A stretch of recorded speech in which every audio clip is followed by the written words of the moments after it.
నీకు నా పైసా కావాలా కానీ నేను ఎట్లా ఉన్నా అనేది అయితే నీకు అవసరం లేదన్నట్టు. అంటే నేను పైసలు ఉంటే ఒకలాగా, పైసలు లేకపోతే ఒకలాగా అన్నట్టు. ఇప్పుడు మనసుల ఆలోచన, మనసుల ఎంత మీరు ఇష్టం కప్పుకొని ఎంతమంది ఉన్నారో అనేది ఇప్పుడు అర్థమవుతుంది అన్నట్టు. పైస ఉంటే ఒక లెక్క, పైస లేకపోతే ఇంకో లెక్క అన్నట్టు. ఇప్పుడు మొత్తం అర్థమవుతుంది మ్యాటర్ ఏందనేది.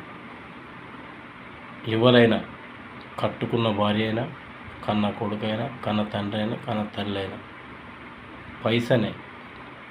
ఇక్కడ పైసతోటే జీవితం.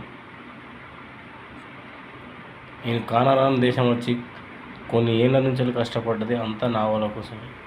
కానీ ఇప్పుడు నన్ను దూరం పెట్టారంటే నా దగ్గర పైస లేదన్నట్టు.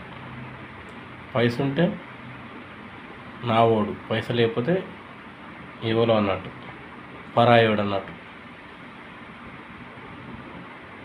ఇప్పుడు నాకు అర్థమైంది. నేను అదే పైసా సంపాదిస్తా, అదే పైసా మీ మీద ఎగిరేసి చల్లి మీకున్న పొగను తలదించుతా.